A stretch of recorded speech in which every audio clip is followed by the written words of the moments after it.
ngeze mu mwaka wa gatandatu nashatse kwiyahura ngiye ubu ngubu bitewe n'ibintu nari yego bitewe n'ubuzima nari ndimo n'ibintu nabwirwaga amagambo yo kuntorutira kumbeshyera bazakibona bazihangane kuko ni ibintu nyine byambayeho ntabwo ari byo mpimba papa wanjye yarankubise azihangane nawe nabibona ko naramubabariye kandi ndamukunda kandi kubera akababaro kenshi nagiye ngira ntimuzongera kumbona ngo munkubite numva nari narabaye traumatize kubera inkoni urwandiko njye narakubiswe bika narakubiswe maze no gukizwa ndakubitwa njye maze gukizwa nakubiswe inkoni Bibiliya iravuga ngo muzishime munezerwe ngo nibababeshyera ngo bakabagambanira ngo bakabakubita ngo babahora izina ryanjye wenda njye sindahagera ariko nasogongeye njye narakubiswe njya muri koma ndagenda mara iminsi 3 muri koma mu bitaro by'Irwamagana papa wanjye ari undwaje hanyuma Imana yanga ko mfa nyine mva muri ya koma mva mu bitaro nabyo n'ubundi buhamya ntavuga yego hanyuma rero ryajwe saa 7 zarageze nijoro riraza rirambi ubwo nyine nagiye kuryama ryajwe rirambira ati saa 7 ndaza kugutwara yego noneho saa 7 z'ijoro zigeze amahoro y'Imana kuri mwe se mudahima kudukurikira mu biganiro bitandukanye tubagezaho buri munsi turi kuri 99 Holy Life dukorera rero hirya no hino ku isi ibi ni bya biganiro byacu byiza mukunda n'ubundi turagarutse kugira ngo dukomeze kuganira ndi hano rero Nairobi mpahuriye n'umukozi w'Imana mpahuriye n'umubyeyi ufite inkuru ifite ubuhamya butangaje mwicare mwumve imirimo y'Imana Imana yambwiye inbox ndavuga ati ibintu sibikemo wenyine ugomba kubyumva gusa ngomba kubisangiza n'abantu bakurikira 99 Holy Life kugira ngo twese tuze gufashirizwa hamwe uraho neza mama muraho neza urakomeye turashima Yesu turakwakiriye hano kuri iyi televiziyo tuguhaye ikaze murakoze cyane urasa neza wambaye neza na rinete kubera Imana kera nari ko abantu bambara rinete rero cyo twabaciraga urubanza hari amazina babitaga sinzi baragiye kugenda ubyumva ngo baribona ngo nabanyagasuzuguro ngo uyu muntu yambaye rinete sinzi baragiye ubyumva bene ibyo bintu baba n'umuntu wambaye rinete ati timiko turebesha amaso ngwani kumbi hari abazambara kubw'uburwayi hari n'ushobora kuzambara kubw'umurimbo wowe nukorera urwaye yego ugira urwara amaso cyane watangiye kurwara amaso byari nigaga muri secondaire mu mwaka wa 3 yego afite igihe kinini yarwaye agize igihe kinini hano Nairobi se ntibavura amaso ngo ujya gufata imiti wende ubuvuzi bwaha ko buhenze ariko ngo barakora ariko ni naho nakuye aya marinete yego nagiye mu ivuriro ry'Abanyakenya ry'Abahinde nibo bampimye banyandikira izi rinete yego gusa hano ubuvuzi burahenze byo ariko ngo baravura kuvura baravura yego baravura nanjye ubwanjye ndi umunasi yego ubwo nageze hano ndibura nsanga imiti hano bashaka gufata imiti nk'itandatu bakayicanga ukagira ngo umuntu ari bupfe kumbe nibwo ari bukire oya ngo rwose indwara yabananiye ngo biba yananiranye muri Kenya baravura niho turi gukora ikiganiro uratangira wibwira abantu badakurikiye muri aka kanya bamenye ninde tugiye kubana muri iki kiganiro yego murakoze cyane mbanje kubashimira kubw'ubutumire mu mpaye kuri televiziyo yanyu yego nitwa Nirere Ernestine ku mazina y'umwana nitwa Mama Kendra yego ntuye hano muri Nairobi mu gace cyangwa se mu muco nakita wenda nk'umurenge mu gace kitwa Umoja yego hanyuma ndi umubyeyi ufite abana 3 n'umutware umwe yego yego urakoze cyane mu Makendra. nkaba ndi n'umukristo. Yego. Ndi umukristo mu Rwanda, nasengeraga mu itorero rya Gatsata i Galilaya. Ariko tukaba Gatsata i Galilaya se ni itorero cyangwa ubwo ni muri ADPR ya Gatsata? ADPR Gatsata, ariko twari tuje duturutse ku mudugudu wa Bibare. Mu Bibare? Yego. Bibare hamwe habaga amavuta ajejeta cyane. Mu Bibare hariya nahakiriye igitangaza. Bibare yabohoye imitima y'abantu benshi, abarwayi barakize, abatabona barabona cyane, abarwayi bishwima barakira. Yes. Ngira ngo icyo gihe ni Bugamba wahayoboraga na Benjamin. Bugamba muri Bethesda. Yego. Hano Nairobi rero mpabansengera mu itorero ryitwa Philadelphia Church. Yego. Riyobowe n'umushumba witwa Muhire Claude. Yego. N'umupastori nyiranguzwi kandi ufite ubuhamya bwiza mu Rwanda. Muhire Claude uyu ndamuzi, yabaye umupasiteri ibihe byinshi kuri ADPR za Gisenyi mu ntara y'Iburasirazuba za Mbugangari. Nawe ndumva Korali Muhiramuzi, Korali Bethlehem. Yego. Yahayoboye igihe kirekire. Yes, kunina ko rero duhise dusuza abantu bose baherereye mu gihugu cy'u Rwanda, n'abari hano Nairobi aho twicaye, dusuza abantu bari Gisenyi, Rubavu, aho hose nyine turi kugenda tuvuga, n'abandi mwese mudukurikiye abari muri Belgique dufite abakunzi benshi cyane, mu Bufaransa, muri Amerika. Abantu bose mukurikiye kino kiganiro kubw'umwanya wanyu tubihaye agaciro kandi turabaramukije cyane. Mu Makendra umeze neza rero? Ndashima Kristo. Urashima Kristo. Reka rero tugiye kwinjira mu nkuru yacu y'umunsi, ariko mbere yuko twinjira mu nkuru yacu y'umunsi ndifuza gusenga Imana kugira ngo tuze dukomeze ikiganiro cyacu. Yego. Katwubaha Imana dusenge. Imana ivuga bikaba, yategeka bigakomera. Amen. Yaremye isi igahanika ikirere, ikadendeza inyanja. Turagushimiye ko ari wowe duhaye kuba turi muri uyu mwanya. Iyo utadutiza uyu mwuka duhumeka, ntabwo twakabaye kuri televiziyo ngo tuvuge imirimo n'ibitangaza wagiye udukorera. Waratwimanye mu bihe bitambutse, waratuzigamye, twarakubonye. Haleluya, uhibazwe. Niyo mpamvu turi hano tugiye kuvuga aho wadukuye n'ibyo wadukoreye. Urakoze rero Mana, turakuratse kugira ngo uzube hagati yacu, ubwenge utanga mwami Imana bubane natwe, kandi turasenze mu mwuka w'Imana abe muri iki kiganiro kugira ngo abazakireba ubu buhamya buzabasigire kuri Imana ishobora ibidashoboka, kandi nta hantu haba utakura umuntu, nta naheza utamugeza. Dusenze Imana yumva mu izina rya Yesu Kristo. Amen. Urakoze cyane. Mama Kendra ni umubyeyi w'abana batatu n'umugabo umwe uri hano Nairobi niho atuye. Uyu turahuye kubw'inkuru yangejejeho, ndavuga ngo ubu buhamya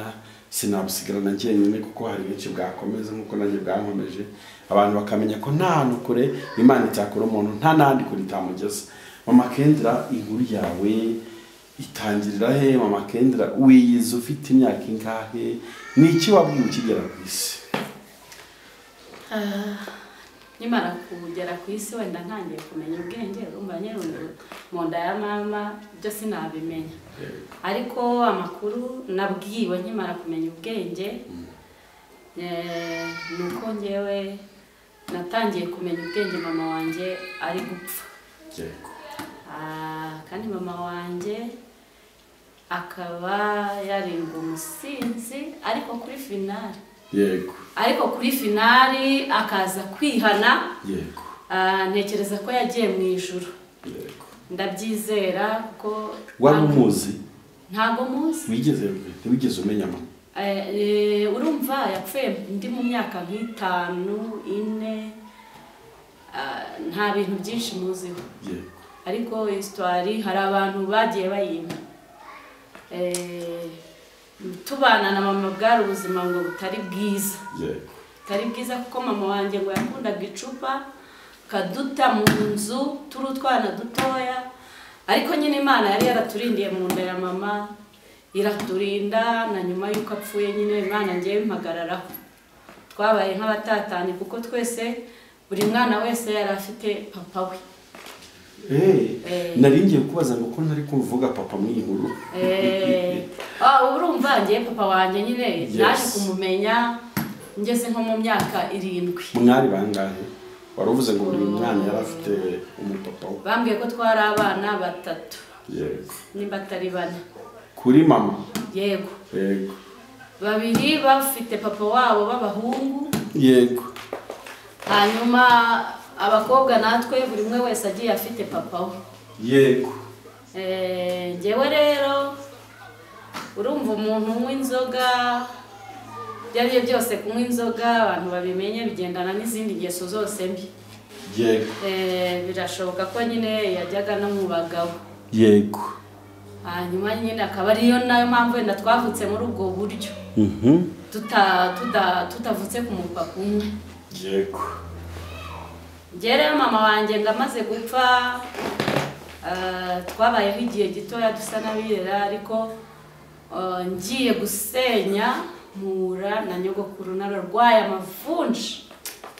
amavunja yaranyishe kandi ubwo kwa papa wanjye bari abatunzi batunze inka batunze intama batunze ihene beza ibishyimbo bakeza buri kimwe cyose ari abakungu nyine jumba yego ariko ngewe ndaho ndi guteseka kumbe bikamu aya makuru nayabwiwe n'abantu nyine urumva histoire maze uko nagendaga nkura niko abantu bambwiraga amakuru kumbe papa wanjye nyirizina yansiganiye n'undi mupapa wenda bazumviye inkuru bazihangane yego urumva hari ibintu umuntu aba yifitemo yibitsemo ariko nyine bibaye ngombwa ko ntanga ubuhamya ngewe umuntu yaje kunganiriza nko mu myaka 8-9 ambwira ko papa wanjye nyine yabanje kunyitirira undi mugabo wari utuye muri quartier witwaga ngo Roberti ariko kubera yuko nari naravutse nsa na papa wanjye nk'intobo dusa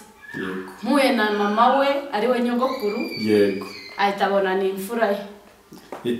ahita arantarura bwabo ko nari mvuye gusenyera ngo ngende na bwa bwana nyine duteke sinigeze nsubirayo ubwo ngiye bantaruye urafatiyo barantaruye nyogokuru aranjyana mpandura amavunja ansiga ikimuri urumva bari abantu batunze inka nyine abantu b'imfura kwa papa wanjye ni mu mfura yego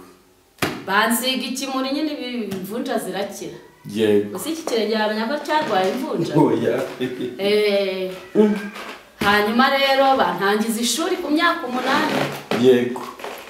ishuri ndijyamo ndiga umwaka wa mbere ndigwa n'uwa kabiri hanyuma nyogokuru yaje kwitaba Imana muri jenoside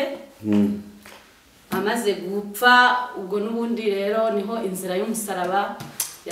gucamo akantu ku kandi mboneyeho gushima Imana ko nyine no muri ibyo bihe nubwo nari umwana ariko Imana yandengeje jenoside iraturinda nubwo harimo abapfuye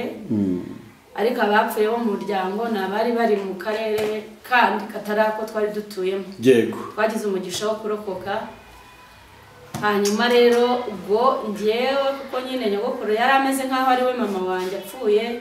byabaye ngombwa ko papa wanjye amfata urumva yari yaranyemeye noneho yego konsa nawe ibimenyetso byose bimfata ko ndi umwana we turagiye turabana ariko navuga urwo rugendo nyine rw'ubuzima ntabwo rwagenze neza yego ni amateka maremare ibyo bihe bya jenoside yakorewe abatutsi yabasanze dusanze nyine iwacu yego iwacu Rwamagana twanabuze abana 2 muri jenoside yego Imana ikora igitangaza bikamu aka kanwa kacu kararema abo bana baje kuboneka umwana umwe ngira ngo yabonekeye kuri TV ya Ken TV10 uriya munyamakuru witwa Kenisi Kenisi TV1 yes niwe yabonekeye yagiye gutanga ubuhamya nyuma y'imyaka 25. Umwana yaragiye afite imyaka 4-5. Imana iramuzigama nyine nyuma y'imyaka 25 ari gutanga ikiganiro gutya kuri televiziyo nkuko wenda nanjye umpari. Hanyuma nyine papa wanjye aramureba abona yumva ibyo avuga aranamureba ahita avuga ati uyu ni mimi wanjye wabuze. Yarabaga ikiganiro icyo kiganiro yari kuvuga mu iki? Ni muri biriya bihe bya jenoside nyine yari ari kuvuga ku mateka ya jenoside. Avuga ati naburanye n'iwacu bimeze iki? None papa yareba kurikirana aravuga ati uyu ni mimi byanze bikunze ko njyewe bitewe n'amateka nagiye ncamo nari narababwiye ati mimi ntabwo yapfuye, niba yarapfuye Imana izamuzura. Hari amagambo nari narabwiwe kunkomeretsa wenda sindi buze kubijyamo cyane. Biba ngombwa ko mvuga ngo aba bana niba baranapfuye bazazuka. Rero nyuma ya jenoside umwe w'umuhungu yarabonetse Croix Rouge ari mutaruye. Ako ngako kagiye ari gatoya karagomeza karabura. Kumbi katoragoye ngo n'umuntu w'i Burundi aramubana iyo myaka 20. Hanyuma aza kuza i Kigali sinzi ubwo yakutanye na Kenisi atanze ikiganiro nyuma y'imyaka 25 n'ejo bundi muri 2024. Yes. Umwana aboneka gutyo turavugana South Africa. Wow. Amen. Rero Imana ubwo buzima nyine bwanjye naje kujya mu ishuri ndangiza primaire bigoye ariko mu kwirangiza ngeze nko mu mwaka wa 5 nenda kurangiza ngeze mu mwaka wa 6 nashatse kwiyahura ngewe ubu bitewe n'ibintu nari yego bitewe n'ubuzima nari ndimo n'ibintu nabwirwaga amagambo yo kuntorutira kumbeshyera bazakibona bazihangane kuko ni ibintu nyine byambayeho ntago ari byo mpimba. Papa wanjye yarankubise azihangana nawe nabibona kuko naramubabariye kandi ndamukunda. Hanyuma rero nyine urumva twari dutunze inka zataga amase akamara ukwezi. Reba nawe inka zitamase ukwezi kugashira ngiye nkayatindurura umunsi umwe noneho ninjoro papa yataha akabwirwa ko niriwe nzerera umusozi wa Gishashari kandi ari mu kazi kandi niriwe nindurura amase yatawe ukwezi kandi ngomba kuyashyira kuri buri nsina ku myaka yanjye nka 12-13. Ndakubitwa ibyo bintu biragenda biranyica niho cya kintu cyo gushaka kwiyahura cyanjemo ijwi riranganiriza abantu babimenye Satani nawe ajya asura umuntu akamuganiriza rirambwira ati rero wowe nirere icyakubera cyiza nuko wakiyahura nibyo byiza kuko nupfa ntabwo uzagomeza kugira agahinda ugire kubura mama wawe ugire n'ubu buzima bwo guhora ukubitwa ubeshyerwa wakipfiriye. Ndaguha inama yahuze Kirorine mu rwara umuti wa Kirorine basigaga inka nyine kugira ngo ibirondwe biveho ariko hakaba hari umuntu wambwiye ijambo arambwira ngo nzapfa nera iruhande rwe ngo kandi ntazigera mfasha. Iryo jambo rimba ku mutima rikamurirandinda ngiye iryo jambo ryatumye nirinda ikintu bita abasore kuko nahise ntekereza ati buriya avuze wenda ko nzagendera mu ngeso mbi nkazandura sida ngapfa nabi nyine kuko sida twigaga ko yica nabi kandi urumva ngeze muri section mu mwaka wa 4 natangiye kwiga ikiganga nkajya mbona ama image y'abantu bafite icyo kibazo uburyo bameze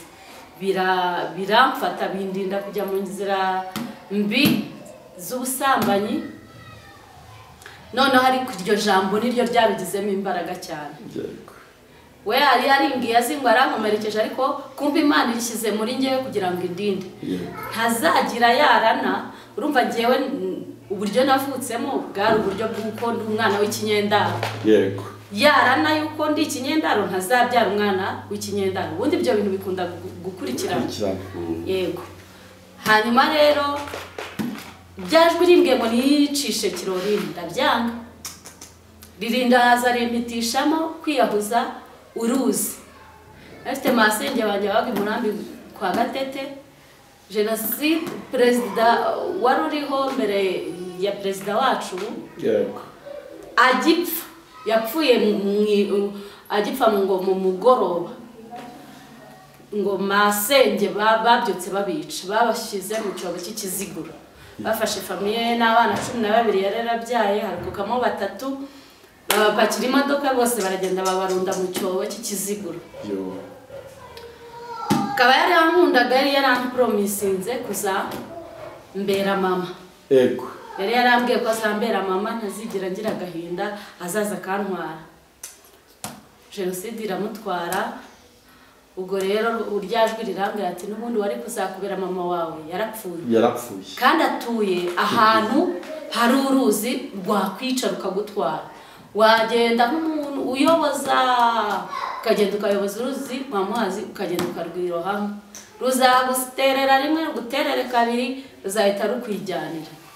ibyo bintu bikambitekerejeho nabyo ndabati se uburunazi musozi sinazaba nsebye cyangwa kikazaba igikomere mu buzima bwanjye ko nagiye mu ruzi rukanaga rukanyaga nabyo numva ndabitinya ryajwi ry'abadayimoni riragaruka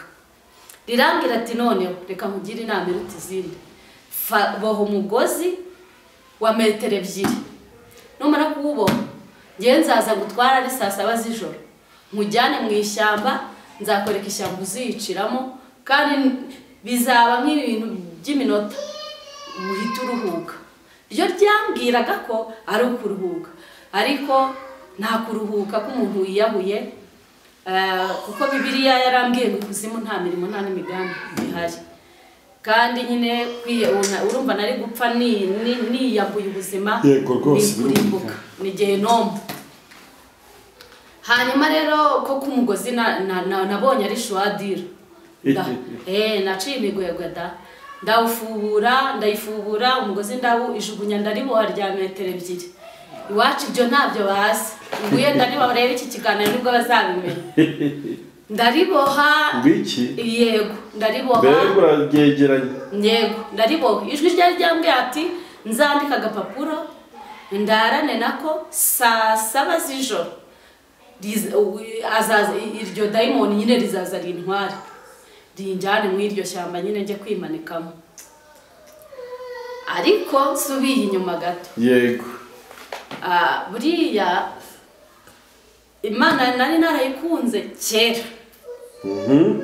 ukunda Imana byanjemo nkiri umukatolika yego ko ngewe ndi mu bantu bajyaga biyiriza ngo Bikira Mariya ambonekere yego Bikira Mariya nkamubura nkavuga rosari nkamubura pe ngeni nafunze inshuro nyinshi ngira ngo Bikira Mariya mbonekere ndamubura ndashimira Yesu ubu ngubu ko yarakwiyeretse Yesu yaranyiyeretse ahimbazwe byangiye ku mubyeyi bikunda ku muhungu we iyo nza kubimenya icyo gihe sinjye ku mubyeyi nkayoboka umuhungu byari kugenda neza ariko n'ubundi Imana yatumenye kera yego Bibiliya avuga ngo turabo yaremye kera turemeye imirimo myiza muri Kristo Yesu w'Imana yiteguriye kera ngo kugira ngo tuyigende amen amen Imana yari izi ko uyu munsi nzaba nicaye hano mvuga kugira neza kwayo nokuri ryajugunya maze kuriboha umunsi twawuhanye na dayimoni agapapuro ndakandika kavuga ngo ndiyahuye niyahujwe na mama kandi kubera akababaro kenshi nagiye ngira ntimuzongera kumbona ngo munkubite numva nari narabaye traumatize kubera inkoni urwandiko rwandika ngiye narakubiswe bika narakubiswe maze no gukizwa ndakubitwa ngiye maze gukizwa nakubiswe inkoni Bibiliya iravuga ngo muzishime munezerwe ngo nibababeshyera ngo bakabagambanira ngo bakabakubita ngo babahora izina ryanjye wenda ngiye sindahagera ariko nasogongeye ngiye narakubiswe njya muri koma ndagenda mara iminsi 3 muri koma mu bitaro by'i Rwamagana papa wanjye ari undwaje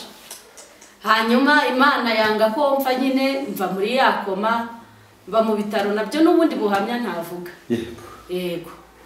hanyuma rero ryajwe saa 7 zarageze nijoro riraza rirambi ubwo nyine nagiye kuryama ryajwe rirambira ati saa 7 ndaza kugutwara yego noneho saa 7 z'ijoro zigeze kwa gukunda Imana nyiri muri makatolika no muri sengesho charismatique hari umugabo wari role model wanje mu bakatolika witwaga Butare yari umukristo pe yajyaga iwacu aririmba indirimbo z'Imana nkumva aramfashije Imana niwe yakoresheje iransura kuri ya saa 7 aho kuza daimoni haje Imana amen haza Imana iza mu ishusho y'uwo Butare aza afite Bibiliya imeze utya kandi abakatolika ntibagira Bibiliya imeze utya aza afite Bibiliya yera arambwira ngo tugende mu mahanga tujye kuvuga ubutumwa niba ari byasohoye ntumbaze aranjyana aranzengurutsa tuzenguruka nk'amahanga tuvuga ubutumwa ubwo sindakizwa yego tuvuga ubutumwa hanyuma noneho mu kugaruka inyenyeri n'ukwezi byari bituyoboye biri hejuru yacu basi ngo tugaruka mu rugo tugarutse mu rugo inyenyeri n'ukwezi birahoberana bihoberanye ku kirere cy'iwacu mu rugo aho mvuka nyine kwa papa hahinduka amaraso ikirere gihindutse amaraso mva muri ya nzozi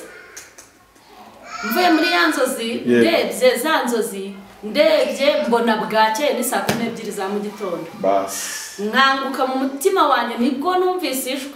nge naryumvise ijwi ry'Imana nkiri umukatolika numva ijwi rivugira mu mutima wanjye ariko umutima wenda kunshamo mu kanwa ijwi rirambwira ngo gukunda ijuru ugakunda kuzabona Imana akaba ari nta muntu wiyahuye uzajya mu ijuru umutima urakubita ryajwi rivuga gutyo dikubita nka 3 numva rituje noneho nanjye numva mu mutima wanjye kagahinda guhera ngira ngo mva mu nda ya mama numva kose ni nk'igicu cyeyutse kivuye ku mutima numva ibyishimo ndavuga ati ni Imana inganirije ndabati rero Mana niba ari wowe unganire uzame gutsinda dore ngeze mu mwaka wa 6 ngiye kurangiza primaire nje muri secondaire uzame gutsinda nje muri secondaire basi mu gihe cyo kwishuri ntago nzajya mpura n'ibi bintu Imana yarabimpaye nihutishije tsinda n'uwa mbere muri commune y'Iwacu ngira n'amanota ya mbere uwa mbere umwana wagombaga kujya ku ishuri n'uya majerekani 2 kandi nyavomye ahantu kure nkakubura nkakamya njye nakamye inka afite imyaka 12 wakamye n'inka nakamye n'inka twari dufite inka ariko ndatsinda n'uwa mbere njya muri secondaire ngeze muri secondaire umwaka wa mbere wa kabiri mpura n'ikigeragezo cyo kubura ubwenge urumva primaire yose nayirangije nabaga uwa mbere cyangwa tsinda neza nubwo ntabonaga igihe cyo gukora ntuzi etide yego ariko je Imana yari yaranshyize mu bwenge iyo mwarimu yavugaga byahitaga byimakinga yego nabaga uwa mbere cyangwa wa kabiri rinda nangiza primaire bimeze gutyo ntangira secondaire nabwo bimeze utyo umwaka wa mbere no wa kabiri uwa gatatu maze kwakira agakiza inzira y'umusaraba irongera iratangira mpura n'ikigeragezo cyo kubura ubwenge abadayimoni watsindaga neza abadayimoni barabunsahura ubwenge buragenda nkaba nicaye mu ishuri mwarimu ari kwigisha ngiye mwumva n'ubundi ndacyari wa undi w'umuhanga ibyo mwarimu anyigisha nkabyumva yewe n'ikizamini cyaza nagikora nkabona nagipfutse ariko bajya gutangaza amanota abadayimoni bakayiba gusa ibyo bintu abantu bakemera ko bibaho ngwiki